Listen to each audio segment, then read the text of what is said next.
Mambo vipi mtazamaji wa Sekela Media all the way from Dom City. Hapa tuko Dodoma. Yangu jina ni Zakayo Mrefu.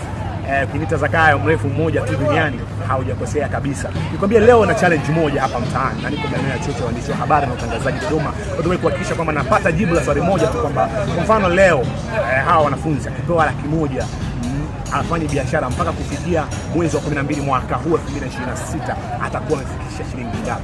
Tuone tukawasikie wanasemaje. Swali kabisa. Nataka uniambie ukitoa Laki1 sasa hivi mpaka mwezi wa 12 unafanya biashara gani na inaanza katika kiwango? Biashara ambayo naweza nikaifanya chap na nikapata faida kubwa sana ni biashara mboga. Sababu kama cabbage manake mchicha manake Chinese, sababu ni mtaji ambao unafanya biashara lakini unahitaji mtaji mkubwa. Mpaka kufikia mwezi wa 12 utakuwa na shilingi ngapi hivi? Approximation mpaka kufikia mwezi wa 12 nikiwa na Laki1 sasa hivi mpaka kufikia mwezi wa 12 naweza nikawa hata na milioni 2 au milioni 1. Bwana, umetisha sana. Asante sana. Nataka kuniambia ukipewa Laki1 sasa hivi